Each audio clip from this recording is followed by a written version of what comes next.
Salut! Hei! Hei, aici! Nu, să-mi sparte asta, aici! Hei, aici! Bine ai revenit la mine în birou și bine ai revenit pe canalul meu de YouTube.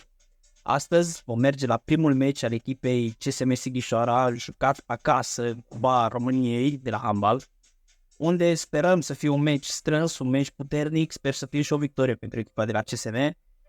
Și haideți să trecem la acțiune!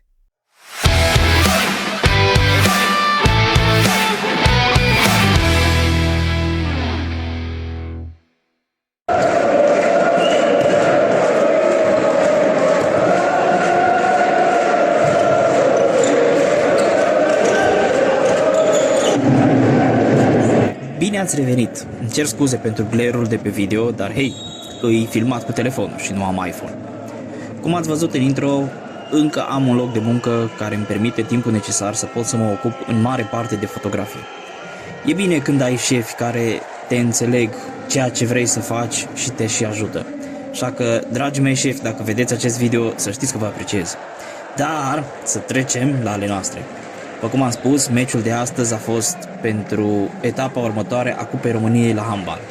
Și am avut dreptate. A fost un meci puternic, curat, fără accidente și faulturi, dar din păcate echipa sighișoreană a pierdut de data aceasta. Ceea ce vreau să vorbesc astăzi. Este nevoie de aparatură mai profesională la fotografia sportivă? Și răspunsul este da, este. După părerea mea, este singura nișă a fotografiei care chiar contează ce scule ai. Dacă la portrete tragi doar cu 1.8 să iasă bokeh frumos, aici de obicei faci cu 2.8 pentru a fi sigur că nu ratezi focusul. Dacă la nuntă sau la botez faci câte o poză la mire sau la bebeluș, când el stă nemișcat sau se mișcă doar puțin, aici trebuie să fii mereu atent să faci rafale pentru a prinde ceea ce vrei să arăți, că sportivii nu vor sta la pozat și totul se mișcă rapid. Diferența o face și se simte dacă ai un crop, un full frame, un mirrorless, o lentilă rapidă cu o apertură mare. Toate acestea te ajută să faci o fotografie bună, dar toată aparatura scumpă pe care o poți cumpăra nu îți va face poza singură, dacă tu nu știi când și unde să o faci. Pe lângă că trebuie să investești în lentile bune și camere bune, care, să fim serioși, sunt scumpe, trebuie să și investești în tine. Să ai măcar o cunoștință de bază despre sportul pe care îl fotografiezi, să nu zicem și de cunoștințele de bază despre fotografie, care ar trebui deja să fie destul de avansate, nu doar de bază.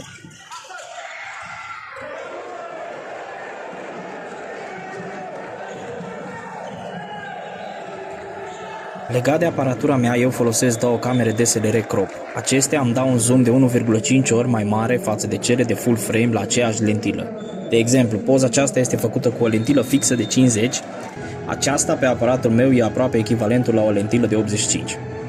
În spațiile mici e un detriment, dar trebuie doar să găsești unghiul potrivit sau colțul potrivit și se poate lucra.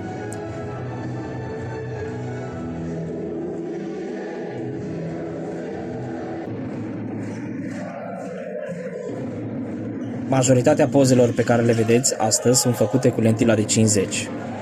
Vreau să vă arăt ce poate face o lentilă mică dacă o folosești cum trebuie. Cum ziceam în episodul anterior, folosesc două aparate, iar lentila de 50 e pusă pe aparatul care e mai rapid, capabil să facă rafale, pentru a-i prinde pe acești jucători în aer, pentru a reuși să facă o poză de impact. Îmi lipsește din păcate un obiectiv de 24-70 care m-ar ajuta enorm de mult, dar încet ajung și la acela. Eu mă bucur că reușesc să fac ceea ce fac cu ce am. Am învățat să folosesc la maxim ceea ce am în ghiozdan.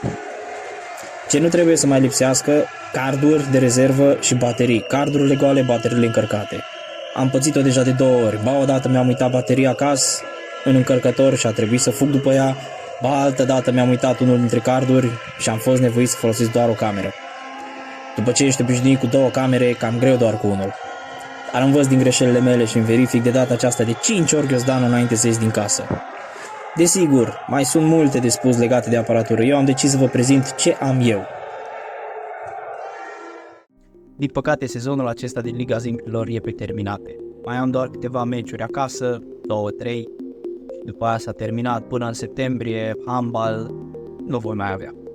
Dar, în schimb, începe sezonul de fotbal, sezonul de evenimente sportive e la început.